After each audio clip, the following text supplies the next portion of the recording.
Asyhadu an la ilaha illallah wahdahu la syarika lahu ta'ziman li sya'nihi wa asyhadu anna Muhammadan abduhu wa rasuluhu da'ila ridwanih. Allahumma salli alaihi wa ala alihi wa ashabihi wa ikhwanih. Hadirin dan hadirat yang dirahmati oleh Allah Subhanahu wa taala. Tentunya kita semua tahu bahwasanya tujuan Allah Subhanahu wa taala menciptakan kita adalah untuk semata-mata beribadah kepada Allah Subhanahu wa taala. Wa ma khalaqtul jinna wal insa illa liya'budun. Allah berfirman, tidaklah aku ciptakan jin dan manusia kecuali untuk beribadah kepadaku. Wa ma umiru illa liya'budullaha mukhlishina lahud-din hunafa. Dan tidaklah mereka diperintah kecuali untuk mengikhlaskan agama mereka hanya kepada Allah Subhanahu wa taala. Oleh karenanya orang yang paling bahagia pada hari kiamat kelak adalah orang yang paling mentauhidkan Allah Subhanahu wa taala. Dalam hadis yang diriwayatkan oleh Imam Al-Bukhari dari Abu Hurairah radhiyallahu taala anhu, beliau berkata kepada Nabi, "Ya Rasulullah, man as'adun nasi bi syafa'atika yaumal qiyamah?" Wahai Rasulullah, siapa orang yang paling bahagia yang meraih syafaatmu pada hari kiamat kelak? Maka Nabi sallallahu alaihi wasallam berkata, "Man qala la ilaha illallah khalisan min qalbihi." Siapa yang mengucapkan la ilaha illallah dengan ikhlas dari hatinya. Maka sebagian ulama menyebutkan bahwasanya meraih syafaat Nabi sallallahu alaihi wasallam pada hari kiamat kelak bertingkat-tingkat, dan orang yang paling meraih bagian besar dari syafaat Nabi sallallahu alaihi wasallam adalah yang paling ikhlas, yang paling memurnikan tauhidnya, yang paling menjauhkan dari tauhidnya, membersihkan tauhidnya dari berbagai macam kesyirikan, termasuk syirik-syirik kecil. Kemudian juga Nabi SAW pernah bersabda, "Likulli nabiyyin da'watun mustajabah, wa ana ikhtaba'tu da'wati syafa'atan li ummati yaumal qiyamah, fahiya na'ilatun insyaallah man mata min ummati la yusyriku billahi syai'a." Kata Nabi SAW, setiap nabi punya doa yang pasti dikabulkan, dan aku juga punya doa yang pasti dikabulkan, namun aku simpan untuk hari kiamat kelak sebagai syafaat bagi umatku. Ya, dan syafaatku tersebut akan mengenai seluruh umatku yang meninggal dalam kondisi tidak berbuat syirik sama sekali. Ya, tidak berbuat syirik sama sekali. Maka seorang semakin memurnikan tauhidnya, maka dia paling bahagia di akhirat, mendapatkan syafaat Nabi yang paling besar, dan juga ya selamat dari adab neraka jahanam. Dalam hadis yang masyhur juga dalam Sahih Bukhari, ketika Nabi sallallahu alaihi wasallam membonceng Mu'adz bin Jabal radhiyallahu ta'ala anhu, maka Nabi sallallahu alaihi wasallam berkata, "Ya Mu'adz, atadri ma haqqul ibad 'ala Allah wa ma haqqullah 'alal ibad?" Wahai Mu'adz, tahukah engkau apa hak Allah terhadap hamba dan apa hak hamba terhadap Allah?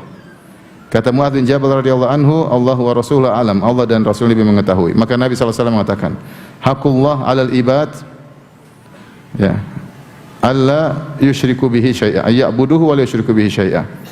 Hak Allah terhadap hamba yaitu hanya beribadah kepada Allah dan tidak berbuat syirik sama sekali. Wa haqqul ibad 'ala Allah, dan hak hamba terhadap Allah, Allah yu'adziba ma la yusyriku billahi syai'a. Allah tidak akan mengadab kepada orang yang tidak berbuat syirik sama sekali. Jaminan tidak bakalan diadab, dengan syarat seorang tidak berbuat syirik sama sekali.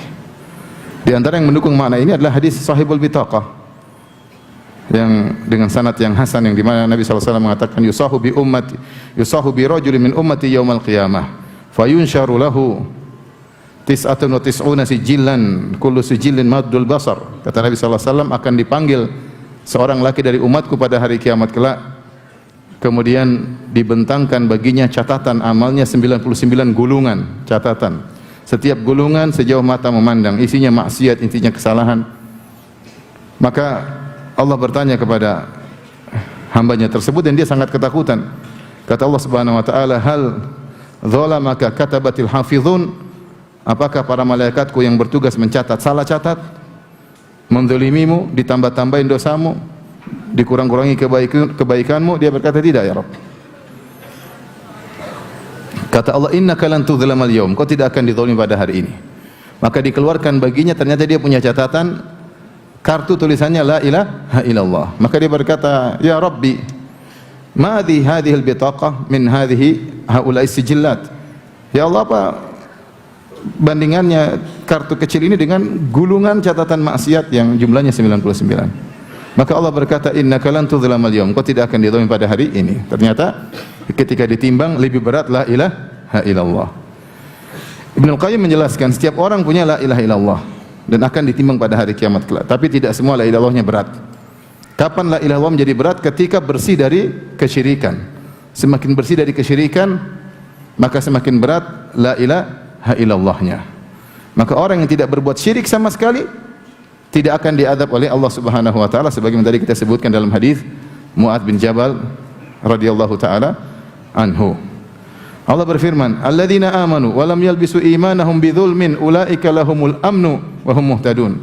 Dan orang-orang yang beriman wa lam yalbisu imanahum bidzulmin, dan tidak mencampurkan keimanannya dengan kesyirikan, apapun kesyirikan dia tidak campurkan dengan keimanannya, keimanannya murni, tidak terkontaminasi dengan kesyirikan apapun, tidak tercemar, tidak terkotori dengan kesyirikan apapun, syirik besar maupun syirik kecil, ulaika lahumul amnu, maka mereka orang yang mendapatkan keamanan.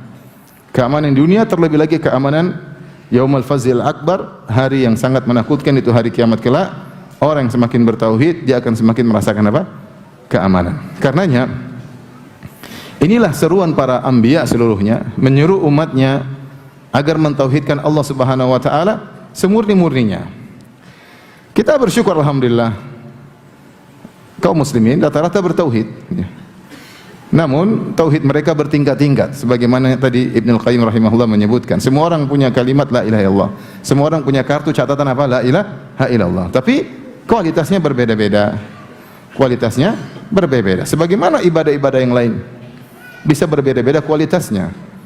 Ibn Taimiyah rahimahullah menyebutkan bisa jadi seorang salat di masjid yang sama, di saf yang sama, berdampingan dengan cara salat yang sama, tetapi kualitasnya, pahalanya berbeda jauh antara langit dan bumi.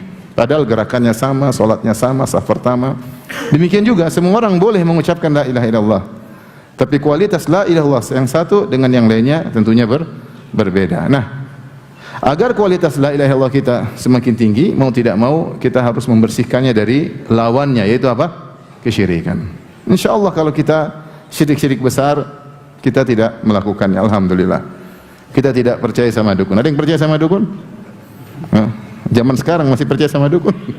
Tahun 2013 2023 ya, 22 ya. Masih ada percaya sama dukun? Ya, ada sih. Kita alhamdulillah tidak minta kepada mayat di kuburan, alhamdulillah. Kita dalam kondisi terdesak, kita tidak beristighosah kepada roh-roh. Kita tidak mengatakan ya Abdul Qadir Jailani tolong aku, ya Sayyid Al-Badawi tolong aku. Dalam kondisi terdesak kita berdoa kepada siapa? Allah Subhanahu wa taala. Kita tidak seperti orang-orang Rafidhah. Dalam kondisi terdesak mereka mengatakan ya Ali, ya Ali, ya Husain Al-Madad, wahai Husain tolonglah aku. Enggak. Kita enggak melakukan syirik akbar. Ya alhamdulillah ya. Ya. Kita tidak menyembelih untuk jin. Kalau bangun rumah, kalau bangun bangunan kita enggak motong ayam hitam 7 ekor, semuanya hitam. Enggak boleh ada putihnya, enggak juga. Ya. Kita enggak pernah begitu alhamdulillah. Insyaallah kalau syirik-syirik besar secara umum kaum muslimin selamat. Yang jadi masalah syirik-syirik kecil. Ini yang perlu perjuangan agar kita bisa bersih dari syirik-syirik kecil, dan ini butuh perjuangan sampai kita meninggal dunia. Karenanya yang dikhawatirkan Nabi sallallahu alaihi wasallam kepada umatnya syirik kecil. Kata Nabi sallallahu alaihi wasallam, "Akhwafu ma akhafu alaikum asyirkul asghar." Yang paling aku khawatirkan kepada kalian wahai para sahabatku apa? Syirik kecil. Karena syirik besar insyaallah para sahabat tidak melakukannya. Mereka dulu sebelum masuk Islam mereka benar-benar melakukan segala bentuk syirik akbar mereka lakukan. Setelah mereka masuk Islam mereka meninggalkan semuanya. Tapi syirik asghar yang mengintai setiap saat bisa yang menjangkiti siapa saja. Makanya Rasulullah SAW mengatakan, "Akhwafu ma akhafu alaikum asyirkul asghar." Yang paling khawatirkan menimpa kalian adalah syirik kecil. Fasa'aluhu, mereka bertanya apa syirik kecil? Kata Rasulullah SAW, ar-riya, itu beribadah untuk dipuji. Dalam hadis yang lain kata Rasulullah SAW, ala ukhbirukum bima huwa akhwafu alaikum indi min fitnatil masjid dajjal. Maukah aku kabarkan kepada kalian tentang suatu perkara yang lebih aku khawatirkan menimpa kalian daripada fitnahnya Dajjal. Qalu bala ya Rasulullah. Kata para sahabat, tentu ya Rasulullah. Apa itu yang kau khawatirkan? Kata Nabi sallallahu alaihi wasallam, asyirkul khafi, syirik yang samar. Yaqumur rajulu fayusalli fayuzayyina salatahu lima yara min nadhir rajulin ilaih. Seorang berdiri, kemudian dia salat, kemudian dia bagus-baguskan salatnya karena dia tahu ada orang sedang melihat dia apa? Salat. Entah dia seorang imam, biasanya dia baca rakaat pertama qul huwallahu ahad, rakaat kedua qul a'udzu birabbin nas. Begitu dia tahu ada pejabat yang datang atau jamaah lagi rame, dia baca rakaat pertama surat Al-Baqarah, rakaat kedua surat Ali Imran. Misalnya. Bukan apa-apa, supaya untuk dipuji. Ini yang dikhawatirkan oleh Nabi sallallahu alaihi wasallam menimpa umatnya, di antaranya para sahabat. Nah, pada kesempatan kali ini kita akan menyebut beberapa syirik-syirik kecil yang mungkin tanpa kita sadari kita terjatuh di dalamnya. Karena Rasulullah SAW pernah berkata, asyirku fi hadhil ummah akhfa min dabibin namlati sauda fi safatin sauda fi dhulmatil lail. Atau kama qala Nabi sallallahu alaihi wasallam. Kata Rasulullah SAW, syirik yang menjalar pada umatku lebih samar daripada rayapan semut hitam di atas batu hitam. Ya. Menunjukkan syirik tersebut tidak kelihatan, terkadang tidak terdeteksi, ya. Terutama syirik-syirik kecil. Pada awal pengajian ini saya akan bahas salah satu syirik yang mungkin kita sering terjerumus dalamnya, baik kita sadari maupun tidak kita sadari. Di antaranya adalah bersandar kepada selain Allah, bersandar kepada selain Allah. Dan bersandar kepada selain Allah tanpa sebab syar'i ini bertentangan dengan tawakal kepada Allah. Puncak tauhid adalah tawakal kepada Allah.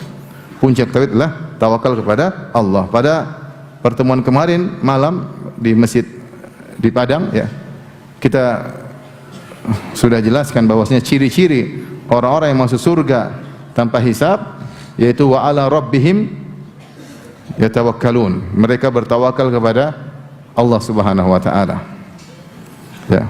Senantiasa menyerahkan urusan mereka kepada Allah. Senantiasa bersandar kepada Allah Subhanahu wa taala, dan ayat tentang tawakal banyak sekali dalam Al-Qur'an. Wa 'ala Allahi fatawakkalu in kuntum muslimin. Bertawakallah kepada Allah jika kalian muslim. Wa 'ala Allahi falyatawakkalul mutawakkilun.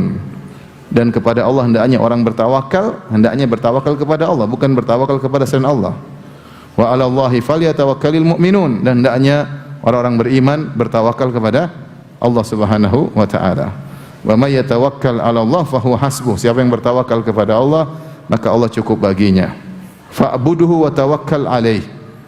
Beribadahlah kepada Allah dan bertawakallah kepada Allah ketika beribadah. Kita setiap hari berikrar dalam salat kita membaca surat Al-Fatihah untuk tawakal kepada Allah. Kita berkata, iyyaka na'bud wa iyyaka nasta'in. Ya Allah, hanya kepada Engkau lah kami beribadah dan hanya kepada Engkau lah kami mohon pertolongan. Ini tawakal atau bukan?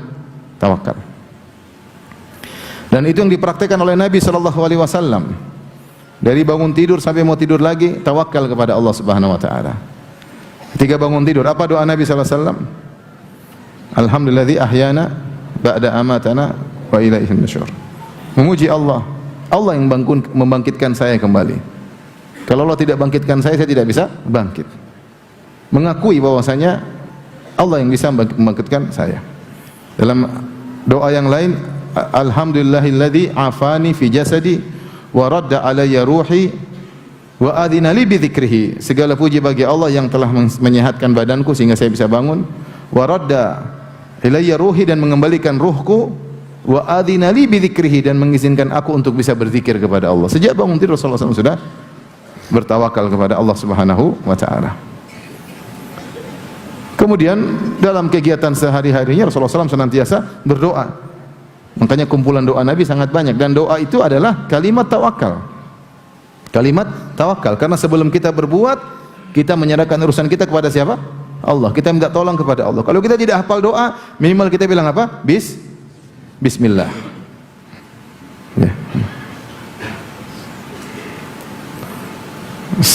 Semuanya kita berdoa, mau keluar rumah, masuk rumah, makan, habis makan, masuk pasar ya, masuk suatu negeri, naik kendaraan, bersafar ya.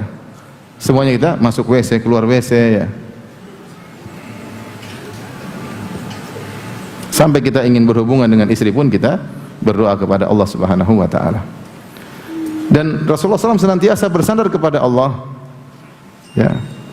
Sampai Rasulullah SAW ketika mau tidur pun bersandar kepada Allah, dan doa-doa mau tidur banyak. Yang antum hafal yang mana? Bismi apa? Bismika Allahumma amutu wa ahya ya. Bagus ya, ada apa? Bismillah. Dengan nama Engkau lah ya Allah aku tidur ya, dan aku bangkit. Amutu maksudnya aku tidur dan aku bangkit, aku hidup kembali ya. Masih banyak doa yang lain. Ada mungkin 10, mungkin lebih doa yang dibaca oleh Nabi sallallahu alaihi wasallam. Di antaranya doa-doa yang menunjukkan tawakal. Rasulullah SAW berdoa, Subhanakallahumma rabbika bika wada'tu jambi wa bika arfa'uh in amsakta nafsi faghfir laha wa in arsaltaha fahfadha bima tahfadhu bihi ibadaka salihin. Ya Allah, dengan Engkau aku bisa meletakkan lambungku, dan dengan Engkau aku bisa mengangkat apa? Lambungku. Aku tidur karena Engkau, aku bisa bangkit juga karena Engkau. Kalau aku tidur, in amsakta nafsi, kau tahan jiwaku, kau tidak kembalikan, akhirnya aku meninggal dalam tidurku, faghfir laha, maka ampunilah jiwaku. Wa in arsaltaha, kalau kau kembalikan ruhku, aku bisa hidup kembali, maka jagalah dengan penjagaan yang kau berikan kepada hamba-hambamu yang saleh. Tawakal atau tidak? Tawakal. Enggak tahu tidur masih bisa bangun atau tidak. Betapa banyak orang tidur enggak bangun lagi. Tawakal. Dan doa yang terakhir yang Rasulullah SAW suruh kita untuk berdoa ketika mau tidur, ini doa yang terakhir. Sebagai dalam hadis Al-Bara' bin Azib radhiyallahu ta'ala anhu, Rasulullah SAW mengatakan, jadikanlah ini yang paling terakhir kau ucapkan, yaitu Allahumma inni aslamtu wajhi ilaik, ya Allah aku serahkan wajahku kepadamu ya, wa fawwadtu amri ilaik, dan aku serahkan urusanku kepadamu, tawakal, wa alja'tu dhahri ilaik, dan aku sandarkan punggungku kepadamu. Semua kalimat tawakal ya. Raqbatan wa rahbatan ilaik, la malja wa la manja minka illa ilaik, amantu bi kitabika alladhi arsalta wa bi nabiyyika alladhi amantu bi kitabika alladhi anzalta wa bi nabiyyika alladhi arsalta. Intinya ini doa yang terakhir Rasulullah SAW ajarkan. Kalau kita mau tidur kita baca doa ini semuanya adalah kalimat tawakal. Dan di antara doa ul karb, kalau kita dalam kondisi sulit kita mengatakan, ya hayyu ya qayyum bi rahmatika astaghits fa aslih li sya'ni kullah wa la takilni ila nafsi tarfata ain. Di akhir doa kita mengatakan fa aslih li sya'ni kullah, yaitu ya Allah bereskanlah segala urusanku, luruskanlah segala urusanku, wa la takilni nafsi tarfata ain, dan jangan kau serahkan diriku, bertawakal kepada diriku sendiri meskipun hanya sekejap mata, yaitu jangan sampai seorang bersandar kepada dirinya, senantiasa bersandar kepada Allah. Ya, di antara kehinaan jika seorang berlepas diri dari Allah dan bersandar kepada makhluk. Kita melakukan sebab, tapi hati kita bertawakal kepada siapa? Allah Subhanahu wa taala. Nah, ini adalah puncak dari tauhid, dan kebanyakan syirik yang terjadi berlawanan dengan tawakal. Contoh di antara syirik adalah memakai jimat. Seorang bersandar kepada sesuatu yang bukan sebab. Man ta'allaqa syai'an faqad asyrak. Kata Nabi sallallahu alaihi wasallam, siapa yang memakai jimat maka dia telah berbuat apa? Kesyirikan. Tidak syar'i kita pakai. Ya. Sampai Rasulullah SAW pernah melihat seorang pakai tali di lengannya. Rasulullah SAW mengatakan, inzi'ha. Ma hadhi, ini apa kau pakai? Kata dia, minal wahinah. Aku pakai karena ada penyakit yang buat lemah, untuk menolak, atau karena sudah kena sakit supaya bisa berkurang. Kata Rasulullah SAW, inzi'ha fa innaha la taziduka ila wahnan. Lepas itu. Sungguhnya ini jimat tidak menambah kepada dirimu kecuali semakin lemah. Fa innaka law mita wa hiya alaik ma aflahta abadan. Kalau kau meninggal sementara kau masih pakai jimat itu, kau tidak akan beruntung selama-lamanya. Jimat. Kenapa jimat dianggap besar di sisi Nabi sallallahu alaihi wasallam? Padahal apa sih? Apa masalahnya pakai apa namanya? Kalung, pakai apa namanya? Gelang, pakai cincin, pakai batu apa namanya? Batu akik ya. Dengan diyakini sebagai jimat ya. Ini batu bertuah ya. Banyak orang sebenarnya jualan batu bertuah. Kalau ada bertuahnya jadi mahal. Supaya menjaga inilah macam menjaga itulah. Kenapa dianggap besar bagi Nabi? Karena ini ya sangat rentan merusak tauhid seseorang, di mana seorang bersandar kepada jimat tersebut bukan kepada Allah. Makanya Nabi SAW bersabda, man ta'allaqa syai'an wukila ilaihi. Siapa yang memakai sesuatu, menggantungkan sesuatu, dibuat dia bersandar kepada sesuatu tersebut. Ini kenyataan yang ada. Orang kalau pakai jimat dia pede. Pedenya karena jimatnya. Dia main judi, kalau tidak bawa jimat dia takut kalah. Jimat ketinggalan, balik dulu ambil jimat, main judi biar menang. Mau jualan, kalau jimatnya ketinggalan dia takut enggak laku, dia pulang lagi ambil jimat. Sampai sebagian orang mau jihad pakai jimat. Mau jihad kenapa? Kalau saya pakai jimat nanti, kalau enggak pakai jimat nanti mati syahid. Terus kalau pakai jimat enggak mati syahid. Dia sampai yang berjihad dia tidak mau ketinggalan apa? Jimatnya. Ini benar-benar hatinya bertawakal kepada jimat tersebut, dan dibuat seperti itu. Dia bertawakal kepada jimat tersebut. Lihatlah orang yang pergi ke dukun, bagaimana hatinya dibuat bertawakal sama dukun. Iya atau tidak? Seakan-akan urusnya tidak akan hilang kecuali di tangan dukun ini. Benar-benar hatinya hilang tawakalnya kepada Allah Subhanahu wa taala. Makanya saya bilang banyak kesyirikan disebabkan karena bertentangan dengan tawakal kepada Allah Subhanahu wa taala. Ya. Contoh lagi, di antara kesyirikan yang bertentangan dengan tawakal adalah tatayur. Kata Rasulullah SAW, at-tiyaratu syirkun. Tatayur, pamali-pamali adalah kesyirikan. Kalau ada burung hantu datang, wah ini kayaknya ada yang mati, dia langsung menyebab, seakan-akan burung hantu ini penyebab apa? Kematian. Kalau dia berjalan ada ular lewat, wah ini bahaya, dia pulang, mundur. Kalau dia mau keluar rumah, tahu-tahu ada burung merpati beol kena bahunya, waduh ini bahaya, nggak jadi keluar rumah. Sehingga dia tidak bertawakal kepada Allah, tapi dia menggantungkan kesialannya kepada hal-hal yang dia alami tersebut. Makanya kata Ibnu Mas'ud radhiyallahu taala anhu, beliau berkata ketika menyebut at-tiyaratu syirkun, at-tiyaratu syirkun, tatayur itu adalah syirik, tatayur adalah syirik, wa ma minna illa, tidak seorang pun dari kita kecuali ada terbetik dalam hatinya, walakinallaha azhabahu bitawakkul, tapi Allah menghilangkan kekhawatiran tersebut dengan tawakal. Artinya apa? Jika seorang misalnya dia lagi naik mobil, tahu-tahu ada ular lewat depan dia atau ada kucing lompat depan dia, kadang-kadang dalam hati, jangan-jangan. Kalau dia mundur, itulah tatayur. Tapi kalau yang bismillah, itu biasalah. Kucing lewat apa masalahnya? Ular lewat ya, kebetulan aja lewat. Bismillah maju. Kemudian tawakal kepada Allah, itu berarti dia tidak tunduk kepada hal-hal tersebut, tapi dia bertawakal kepada Allah. Kalau terjadi sesuatu dia mengatakan, "Qul la yusibana illa ma katabahu Allahu lana." Kalau terjadi sesuatu, katakanlah sudah dicatat oleh Allah Subhanahu wa taala. Huwa maulana wa 'ala Allahi falyatawakkalul mu'minun. Allah lah yang menolong kita, dan kepada Allah bertawakallah orang-orang yang beriman. Tatayur dianggap syirik karena bertentangan dengan apa? Tawakal. Orang kalau udah lihat sesuatu, waduh ini akan begini, akan begitu, akan begini. Mau lahir tanggal berapa? Hari Kamis 28 malam Jumat Kliwon. Waduh, kamu lahir yang perempuan misalnya Rabu Pahing. Wah, itu hitungannya susah itu. Kenapa? Kalau nikah sekarang nanti sial, dihitung-hitung ternyata 6 bulan lagi. Hitungan ini bikin sial karena menunda pernikahan. Ini tatayur, ini bukan hal sepele. Mungkin bagi kita apa sih Ustaz urusannya? Enggak, ini syirik seperti ini. Yang bilang syirik siapa? Nabi SAW. Kenapa? Karena menghilangkan tawakal kepada Allah, bersandar kepada sesuatu yang tidak syar'i. Tadi kita sudah apa? Di antaranya adalah jimat, di antaranya pergi ke dukun, di antaranya ini tatayur.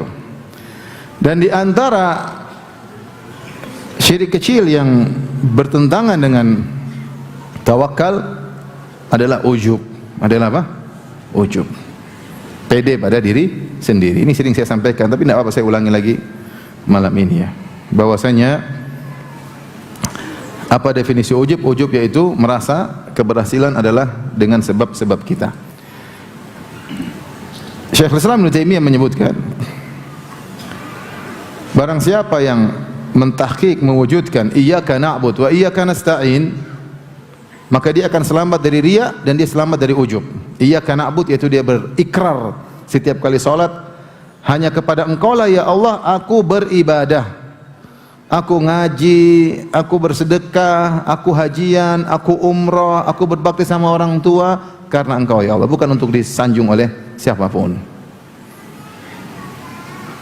Sehingga aku tidak mau memposting ibadah yang aku lakukan. Uang tidak diposting aja gatal mau cerita, apalagi di posting ya. Kita hati ini kita lemah. Ya. Saat saya posting saya bisa ikhlas, mantap ya. Ya enggak apa-apa, ya, kalau bisa oke lah. Kita aja enggak posting aja pingin apa? Cerita. Oh saya kemarin gini, oh saya kemarin umrohkan ayah saya kemarin gatal mau cerita. Ini enggak pakai cerita, langsung apa? Posting. Mantap ya. Iyyaka na'budu, yaitu ya Allah, aku beribadah hanya kepada Engkau. Semua yang aku lakukan, aku baik sama istriku, aku berbakti kepada suamiku, berbakti kepada orang tuaku, aku haji, aku umrah, aku bersedekah, aku salat malam, aku baca Quran. Semuanya karena Engkau ya Allah, bukan karena manusia. Siapa yang mewujudkan iyyaka na'budu, sudah ingat hanya kepada Allah aku beribadah, maka dia akan selamat dari riya. Dan siapa yang mewujudkan mentahqiq wa iyyaka nasta'in, hanya kepada Engkau lah kami mohon pertolongan, dia akan selamat dari ujub. Dia tahu bahwasanya segala keberhasilannya adalah dari siapa? Dari Allah Subhanahu wa taala. Aku berhasil hafal Quran karena Allah. Aku bisa dapat hidayah karena Allah, ya. Aku bisa sukses, ya. Rumah makan Padangku laris karena siapa? Allah Subhanahu wa taala. Ya. Tapi di sini enggak ada rumah makan Padang kan? Enggak ada. Di Padang juga enggak ada rumah makan Padang, tapi semua rumah makan Padang meskipun tidak dipasang nama ya. Rumah Padang, rumah makan Padang, restoran Padang di luar sana banyak yang laris. Juga karena siapa? Karena Allah. Semuanya. Saya berhasil sekolah S1, S2, S3 semua karena Allah Subhanahu wa taala. Ini sehingga dia mengakui bahwasanya semua keberhasilan yang dia peroleh adalah dari Allah Subhanahu wa taala. Siapa yang memiliki keyakinan seperti ini, dia akan selamat daripada ujub. Ujub, Syekhul Islam rahimahullah menjelaskan, adalah syirik terkait dengan tauhid ar-rububiyah. Adapun riya adalah syirik terkait dengan tauhid al-uluhiyah. Bagaimana? Kalau kita riya, tujuan kita adalah Allah dan selain Allah. Saya berdakwah karena Allah, tapi saya juga berdakwah supaya disanjung oleh manusia. Ini riya. Tujuan saya Allah dan selain Allah. Saya bersedekah supaya dapat pahala dari Allah dan juga supaya dapat sanjungan dari masyarakat. Ini namanya riya. Ingin dipuji oleh masyarakat. Sehingga kita menduakan Allah dengan makhluk. Menduakan Allah dengan, mensekutukan Allah dengan makhluk, karena tujuan kita karena Allah dan juga karena selain Allah. Riya. Ikhlas mengharuskan tujuan kita semata-mata karena Allah Subhanahu wa taala. Murni saya ingin mencari ridha Allah, itu baru namanya ikhlas. Bersih dari riya. Ujub adalah kita berbuat syirik dari sisi rububiyah, bahwasanya kita mengatakan keberhasilan kita bukan hanya karena Allah, tapi karena saya juga. Jadi kalau riya kita mensekutukan Allah dengan orang, kalau ujub kita mensekutukan Allah dengan diri kita sendiri. Paham? Karena kita bilang saya berhasil ini karena Allah, memang Allah, tapi karena saya juga. Karena saya cerdas, karena saya berusaha, karena saya banyak pengalaman, karena saya lulusan S3, karena ini, karena ini. Disitulah ujub. Kapan kita merasa keberhasilan diri, keberhasilan kita? Karena diri kita juga ikut andil dalam keberhasilan tersebut, maka itulah namanya apa? Ujub. Yang ini syirik dari sisi tujuan, yang ini syirik dari sisi sebab keberhasilan. Kalau riya mensekutukan Allah dengan orang lain, kalau ujub mensekutukan Allah dengan diri sendiri. Waspada ini. Ya. Orang kalau sudah ujub dia susah bersyukur, dia sombong, dia angkuh karena dia merasa dirinya apa? Hebat. Dia lupa seluruh kehebatan itu siapa yang kasih? Allah. Saya sering sampaikan, jangan kamu bilang kamu kaya karena kamu pintar.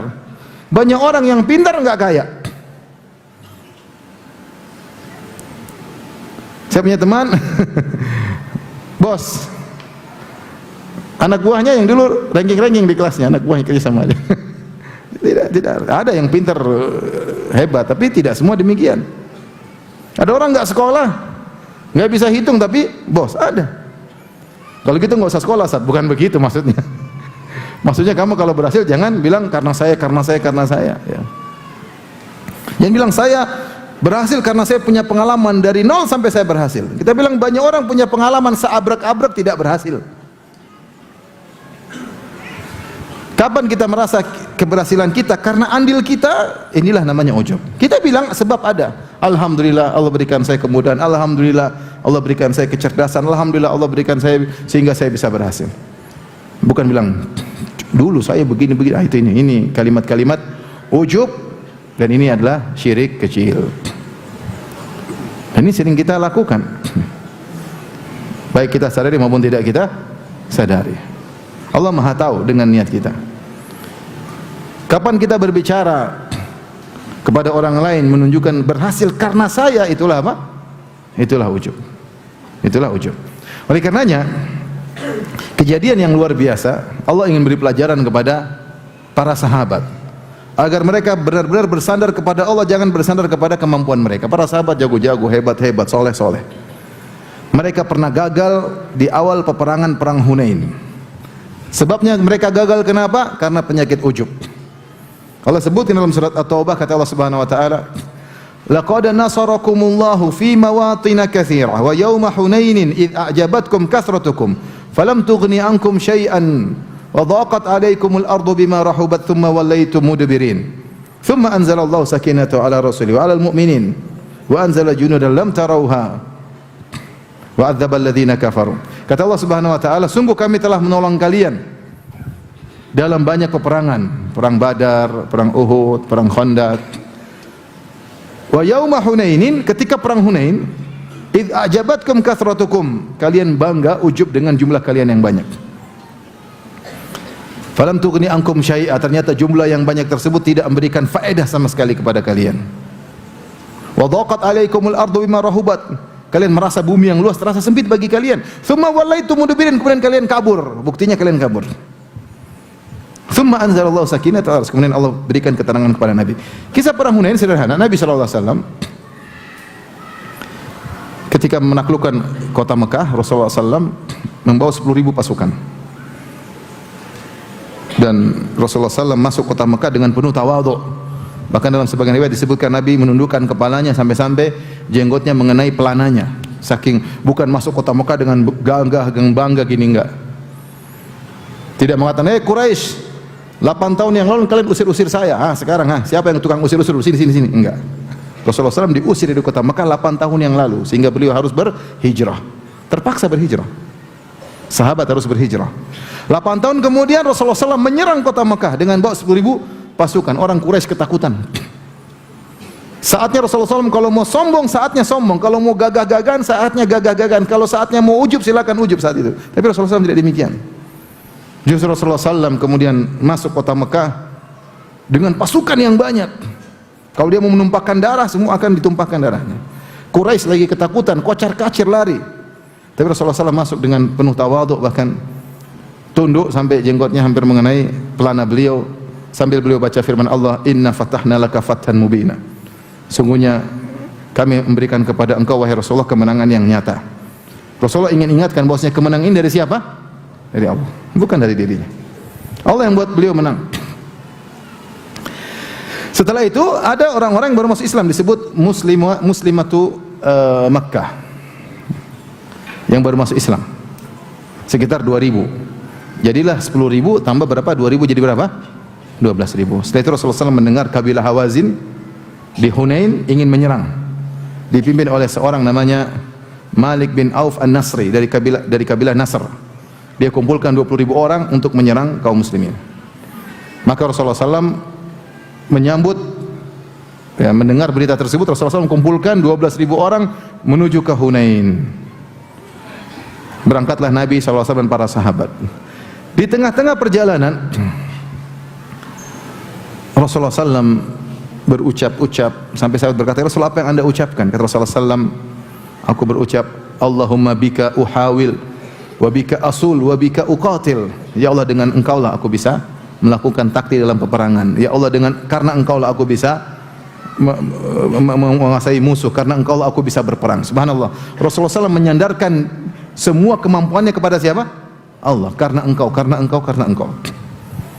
Tiba-tiba di tengah perjalanan ada salah seorang mungkin baru masuk Islam,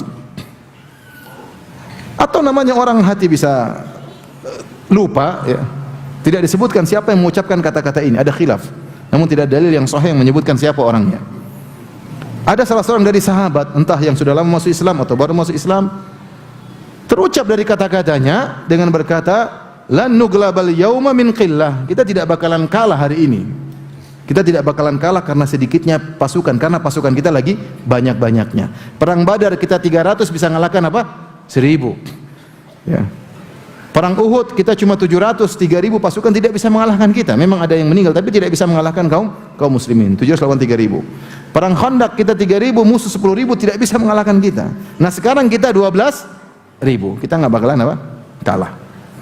Fasyaqqa dzalika 'ala Nabi sallallahu alaihi wasallam. Ucapan tersebut menjadikan Nabi terasa berat.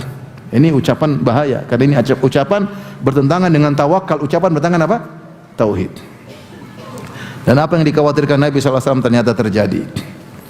Ketika mereka mulai masuk dalam sebuah lembah di Hunain, tiba-tiba mereka dikagetkan dengan pasukan kabilah Hawazin yang sudah bersembunyi. Kemudian mereka menghujamkan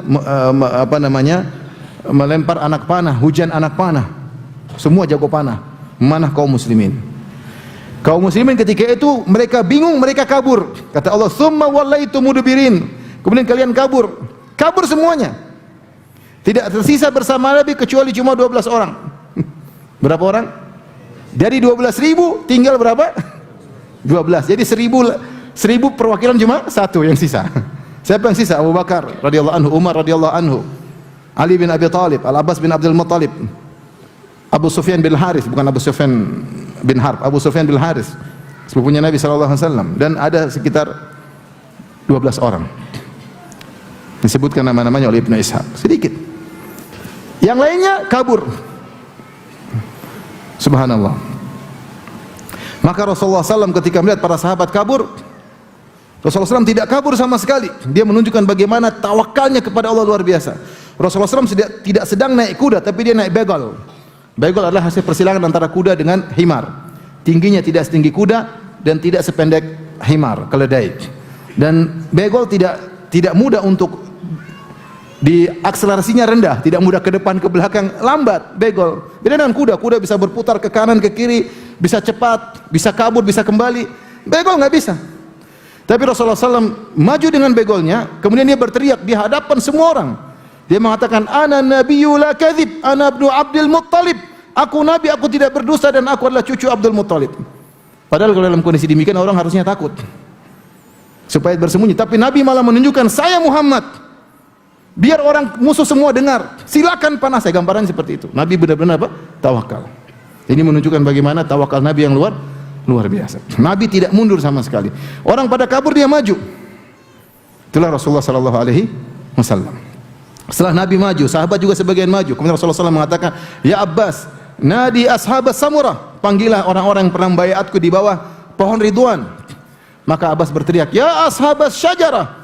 Wahai orang yang pernah membayat Nabi di bawah Sajaratul Ridwan, sekitar 1.500 orang. Mereka mendengar teriakan tersebut. Sebagian mereka lagi kabur, ini kan kabur, naik kuda kabur.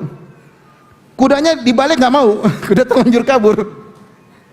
Wah, dipanggil langsung mereka nggak bisa balik kuda, mereka lepaskan kuda mereka, mereka loncat lari ke menuju Nabi SAW membela Nabi SAW. Baru kemudian Allah berikan apa? Kemenangan. Kekalahan itu karena apa di awal kegerangan? Karena apa? Ujub. Padahal dalam peperangan tersebut ada pakar-pakar peperangan. Ada Nabi SAW tentunya yang pakar dalam peperangan. Ada Khalid bin Walid, panglima yang tidak pernah kalah. Ada Abu Bakar, ada Umar, ada Zubair bin Awam, ada Talha bin Ubaidillah, ada jagoan-jagoan. Tapi kok bisa kalah? Sebenarnya mengatakan bisa saja Allah Subhanahu wa taala menyampaikan melalui lisan Rasulullah SAW untuk memberi wejangan kepada para sahabat dengan berkata, jangan kalian ujub, jangan kalian ujub. Tapi Allah ingin beri pelajaran bukan dengan kata-kata. Kali ini Allah beri pelajaran kepada para sahabat dengan langsung praktek mereka kalah gara-gara apa? Gara-gara ujub. Kenapa demikian? Padahal banyak orang-orang jagoan di situ, tapi tetap kalah. Mungkin Nabi bisa saja mengatakan, wahai sahabatku, jangan ujub, jumlah ini tidak bisa memenangkan, yang menangkan Allah. Tapi Allah tidak mentakdirkan demikian. Allah mentakdirkan para sahabat kalah di awal peperangan. Kenapa? Sebagai pelajaran bagi mereka. Di kemudian hari, kalau Nabi SAW sudah meninggal dunia, mereka akan bertempur melawan musuh-musuh Allah dengan pasukan yang lebih banyak lagi, melawan Romawi, melawan Persia. Sudah tidak ada Nabi SAW, tapi mereka pernah mendapatkan pelajaran yang Allah abadikan dalam Al-Quran. وَلَقَدْ نَصَرَكُمُ اللَّهُ فِي مَوَاطِنَ كَثِيرَةٍ وَيَوْمَ حُنَيْنٍ إِذْ أَعْجَبَتْكُمْ كَثْرَتُكُمْ فَلَمْ تُغْنِ عَنْكُمْ شَيْئًا وَضَاقَتْ عَلَيْكُمُ الْأَرْضُ بِمَا رَحُبَتْ ثُمَّ وَلَّيْتُمْ مُدْبِرِينَ. Bayangkan bagaimana iman para sahabat, turun ayat langsung menyebut tentang mereka. Sungguh kami telah menolong kalian dalam banyak peperangan, wahai kaum muslimin, wahai para sahabat Nabi SAW. Namun ketika perang Hunain, tatkala kalian kagum dengan jumlah apa? Kalian, dan jumlah yang banyak tersebut tidak bisa beri faedah sama sekali, ya, kemudian kalian pun kabur. Ini penjelasan bahwasanya pernah terjadi kepada sebagian sahabat perasaan apa? Ujub, dan langsung Allah tampakkan dampaknya. Oleh karena seorang waspada, hati-hati dalam kegiatan kesehariannya. Dia berhasil apapun, jangan dia cerita kepada orang lain dalam kondisi karena dia. Allah Maha tahu. Dia bilang, karena saya, kemarin saya dakwah di sana, orang ramai. Seakan-akan Allah Maha tahu, meskipun kita ngomongnya bagaimana, Allah Maha tahu. Kamu bercerita sama orang karena untuk menunjukkan kamu yang hebat, itulah ujub. Itulah ujub. Baik perkara dunia maupun perkara akhirat. Tidak usah kita berusaha untuk menyampaikan hal tersebut. Semuanya dari Allah Subhanahu wa taala. Oleh karenanya Nabi Sulaiman alaihissalam ketika berhasil mendatangkan singgasana Ratu Bilqis, ya, kemudian tiba-tiba hadir di hadapan Nabi Sulaiman. Nabi Sulaiman berkata, "Hadza min fadli Rabbi liyabluwani aashkuru am akfur." Kemampuan pasukanku untuk mendatangkan singgasana Ratu Bilqis dalam sekejap mata. Tiba-tiba hadir di hadapan Sulaiman. Kata Nabi Sulaiman, dia tidak mengatakan karena saya raja yang hebat, karena ini anak buah saya, enggak. Dia mengatakan ini adalah karunia Allah Subhanahu. Dia sandarkan kepada Allah Subhanahu wa taala. Liyabluwani, agar Allah mengujiku, ini agar aku bersyukur atau tidak. Allah ingin melihat kelebihan yang Allah berikan kepadaku untuk aku syukuri atau aku kufuri. Ya.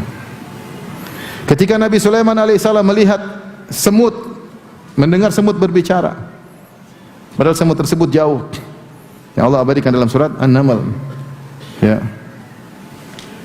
ya ayuhan namlu dukhulu masakinakum la yahtimannakum Sulaiman wa junudu wa hum la yash'urun. Wahai namanya semut, masuk kalian dalam rumah-rumah kalian, jangan sampai kalian keinjak Sulaiman dan anak buahnya sementara mereka tidak sadar. Itu semut ngomong di bawah, ya. Nabi Sulaiman minimal naik kuda, kalau enggak di atas awan, di atas apa, udara. Jaraknya bermeter-meter. Tapi Nabi Sulaiman bisa dengar apa?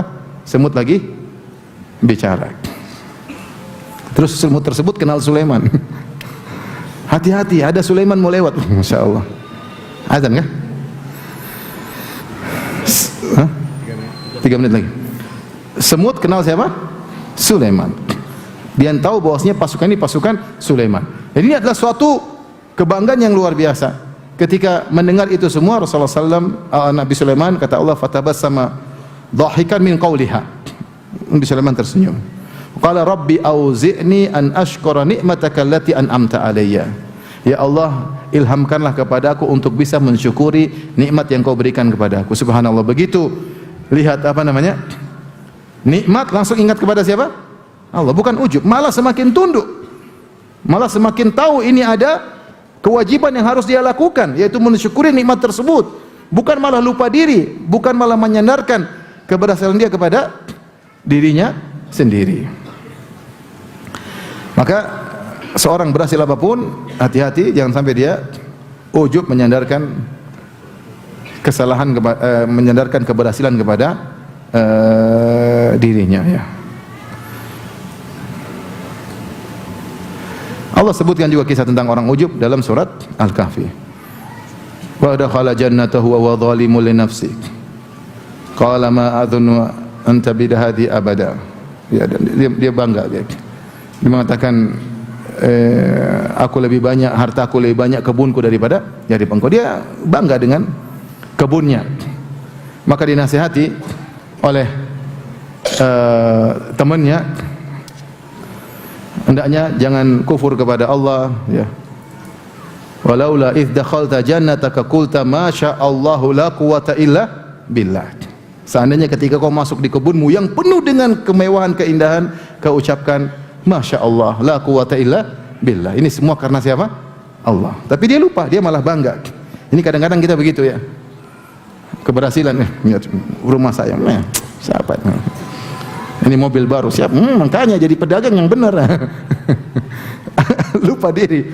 Mungkin kita bercanda, tapi itu kata-kata apa? Ujub. Adzan ya. Oke, azan, salat, kita lanjutkan tanya jawab insyaallah taala. Wabillahi taufik. Assalamualaikum warahmatullahi wabarakatuh.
Bismillahirrahmanirrahim. Assalamualaikum warahmatullahi wabarakatuh.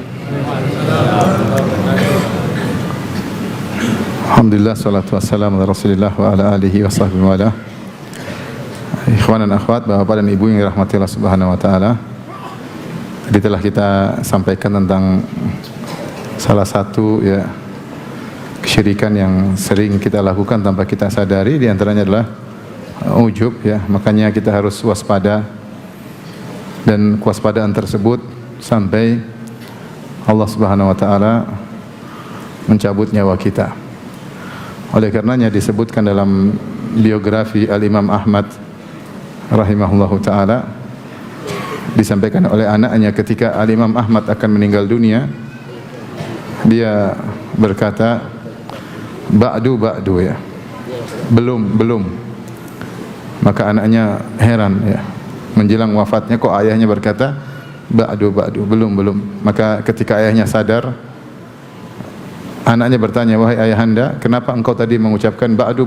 Kata Imam Ahmad, tadi syaitan datang kepada aku dan berkata, futtani ya Ahmad, kau sudah lolos dariku. Syaitan masih ingin membuat Imam Ahmad ujub di penghujung hayat. Maka Imam Ahmad mengatakan ba'du belum.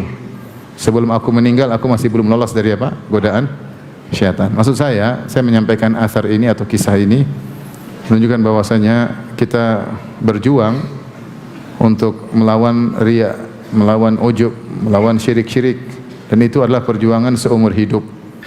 Karena hati ini berbolak-balik Terkadang kita ikhlas, terkadang kita riya, terkadang kita serahkan urusan kepada Allah, terkadang kita ujub, terkadang kita tawadhu, terkadang kita sombong.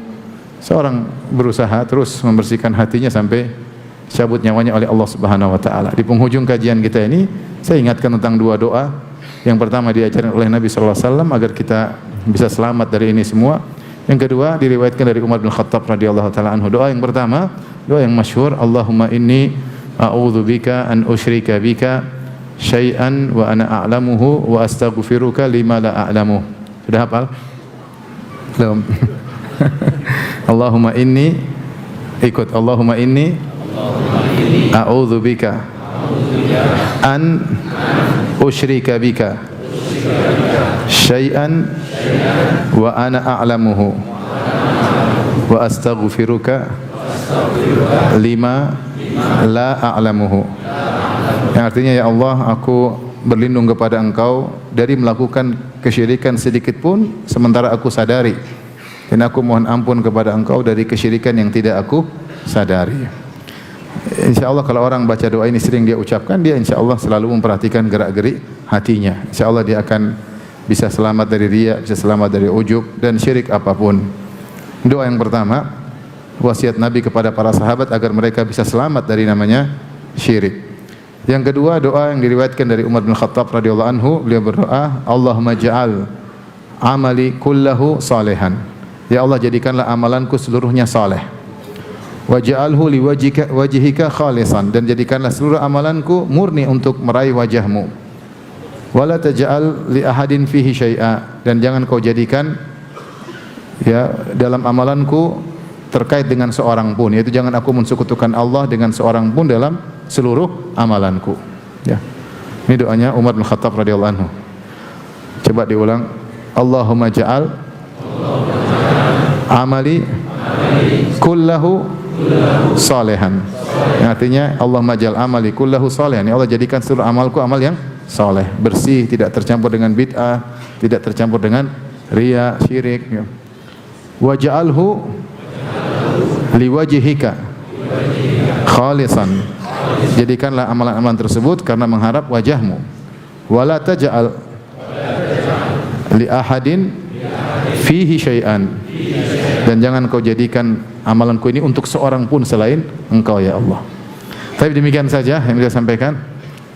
Kalau ada yang bertanya, saya persilahkan. Kalau tidak ada, alhamdulillah ya. Ada yang bertanya?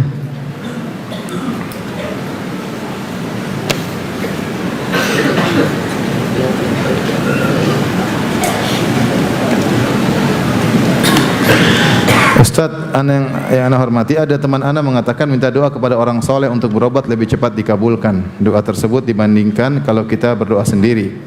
Alasan pembenarannya, para sahabat Nabi pun minta doa melalui perantara Nabi. Ini yang dijadikan alasan untuk minta doa melalui perantara orang yang dia yakini doanya lebih mabrur.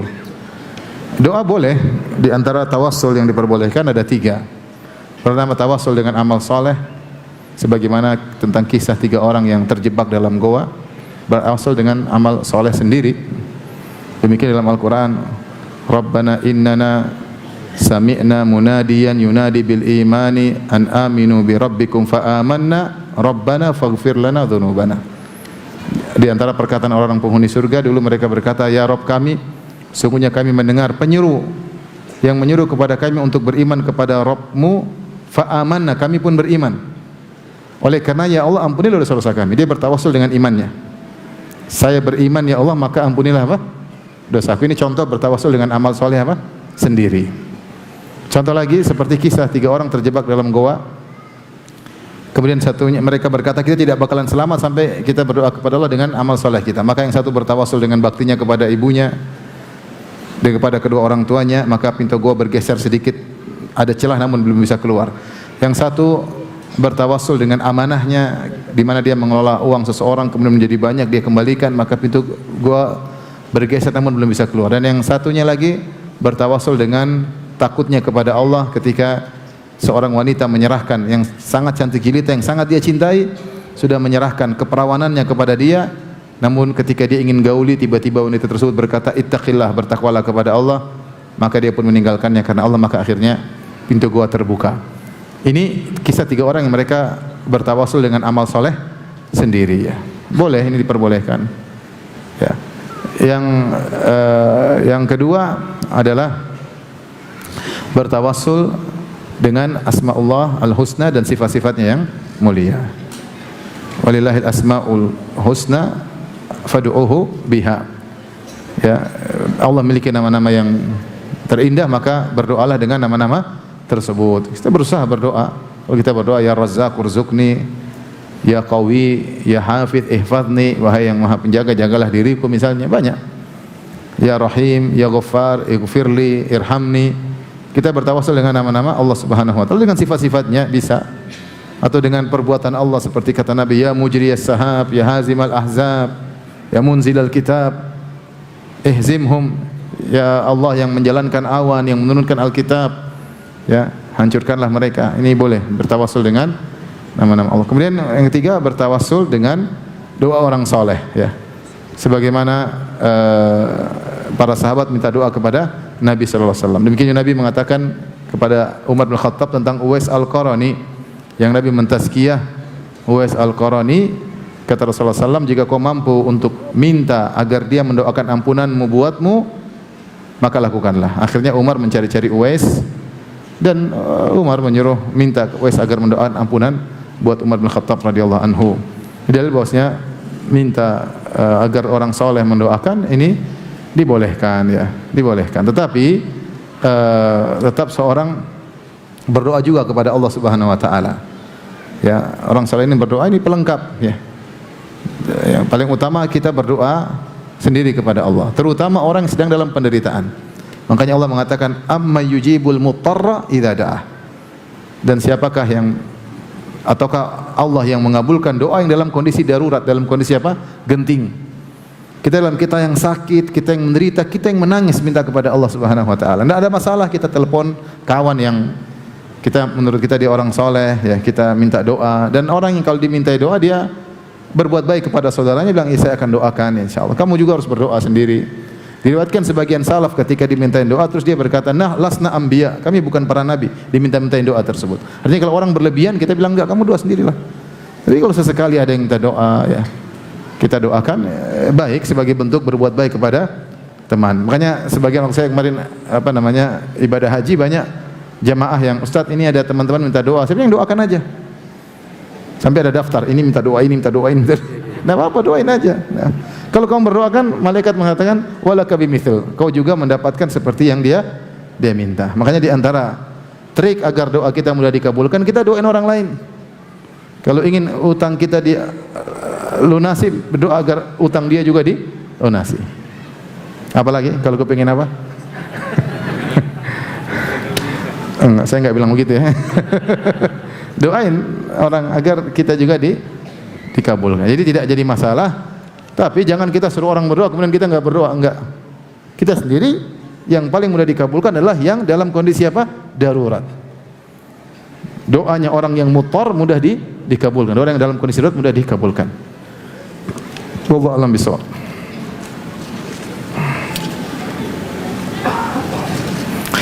Ustaz, bagaimana cara menasihati orang tua yang masih suka pergi ke dukun? Bilang dukun sekarang lagi enggak laku, Pak.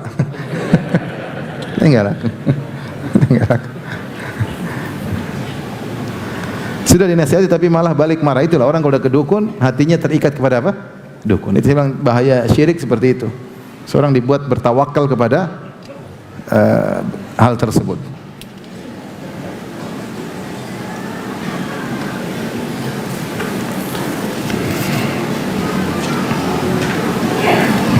Apakah perkataan saya punya ini, saya punya itu termasuk ujub atau hanya sebatas berbangga diri? Sebagian ulama menyebutkan bahwasanya ujub beda dengan sombong. Beda dengan apa? Sombong. Ujub itu sarana untuk apa?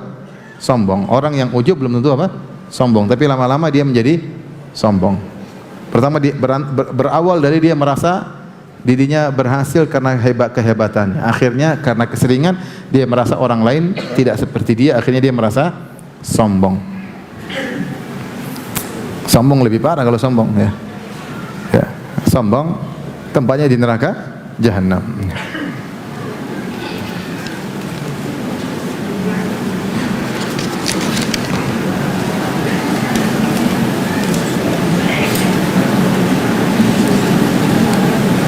Apakah memutuskan untuk menunda memiliki keturunan adalah tidak tawakal kepada Allah? Mengatur kelahiran diperbolehkan. Dalil akan hal ini bahwasanya sebagian sahabat melakukan azal. Azal yaitu berhubungan dengan istri atau berhubungan dengan budak di zaman itu dengan mengeluarkan air mani di luar rahim ya. Tentunya mereka melakukan demikian agar tidak punya anak. Tetapi tujuannya bukan karena takut tidak bisa kasih makan. Siapa yang menunda kelahiran karena takut tidak bisa kasih makan, itulah bertasyabuh dengan orang-orang musyrikin. Ya. Aduh, saya kayaknya enggak bisa kasih makan anak saya enggak mau punya, enggak boleh. Itu namanya suudzon kepada Allah. Kata Allah, "Wala taqtulu auladakum khasyata imlaq, nahnu narzuquhum wa iyyakum." Janganlah kalian bunuh anak-anak kalian karena takut miskin, takut enggak bisa kasih makan. Sungguhnya kami beri rezeki kepada anak-anak kalian dan kami beri rezeki kepada kalian. Ya, sudah ada rezekinya masing-masing. Di mana seorang boleh menunda kelahiran atau nanti aja ya. Bukan karena suudzon kepada Allah, saya enggak bisa. Tapi misalnya saya ingin bisa didik anak saya lebih apa? Berhasil, saya masing-masing lah. Ya. Ada orang yang ingin istrinya kalau bisa setahun 2 kali lahir. Kalau bisa cuma ingin punya anak banyak ya. Sebagian orang suka punya anak banyak. Anaknya kumpul, berkelahi saja dia senang, apalagi kalau akur. Abi lapor senang lihat. Lihat berkelahi aja kita senang apalagi kalau akur. Ya ada kebahagiaan tersendiri. Saya ada punya murid belajar sama saya. Saya bilang, kamu berapa bersaudara? 24. Masya Allah. 24. Masya Allah. Saya pernah diundang sama, itu orang Indonesia. Saya pernah diundang sama teman di Yutama. Yutama itu di 80 kilo dari kota Madinah menuju kota Mekah. Di kayak daerah Badui. Waktu diundang kemudian dia panggil seluruh saudara-saudaranya laki-laki semua. Laki-laki sendiri kalau nggak salah 21. Subhanallah, kemudian ditaruh kambing guling kambing besar, benar-benar besar ya, Masya Allah. Ini benar-benar kabilah sendiri nih. 21 bersaudara. Orang mikir-mikir kalau berkelahi sama kita ya. Pasukan banyak.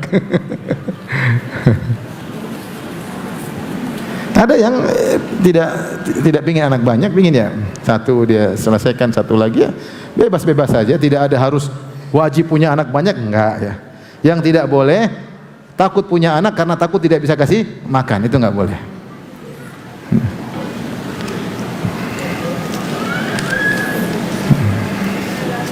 Jangankan kita ya. Orang kafir saja ada yang penduduknya sangat banyak tapi menguasai dunia, ada enggak? Ada enggak? Ada enggak? Ada. Penduduknya sangat banyak. Bisa menguasai dunia tidak? Bisa secara ekonomi.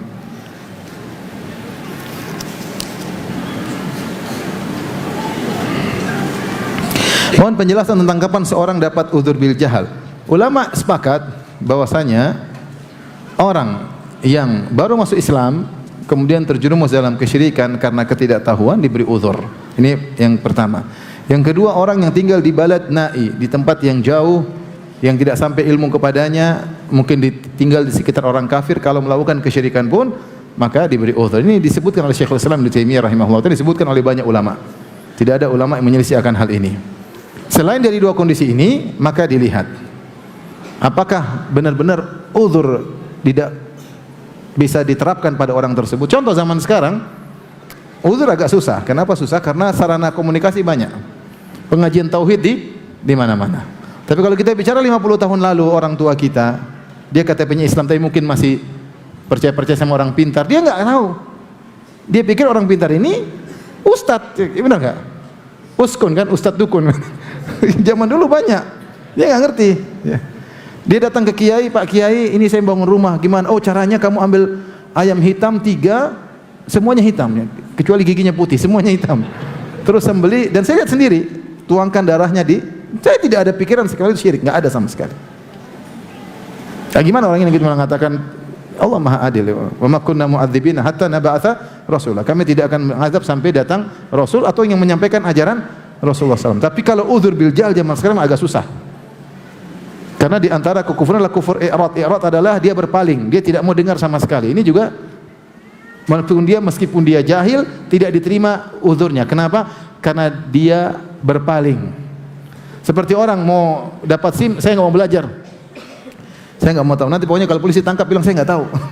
Karena kamu nggak belajar, nggak ada udzur bagimu kecuali kamu sudah belajar. Ternyata ada aturan detail yang kamu tidak tahu, itu namanya udzur. Tapi intinya udzur bil jahal itu ada dengan kesepakatan ulama dalam dua kondisi yang tadi saya sebutkan. Selain daripada kondisi ini ada khilaf di kalangan para ulama.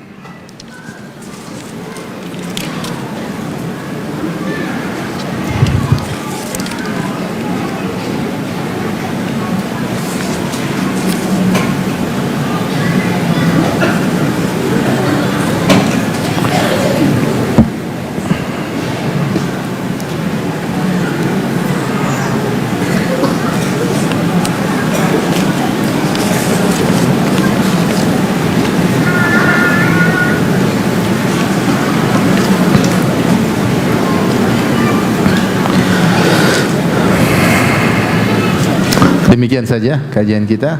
Subhanakallah bihamdik, asyhadu an la ilaha illa anta, astaghfiruka wa atubu ilaik. Assalamualaikum warahmatullahi wabarakatuh.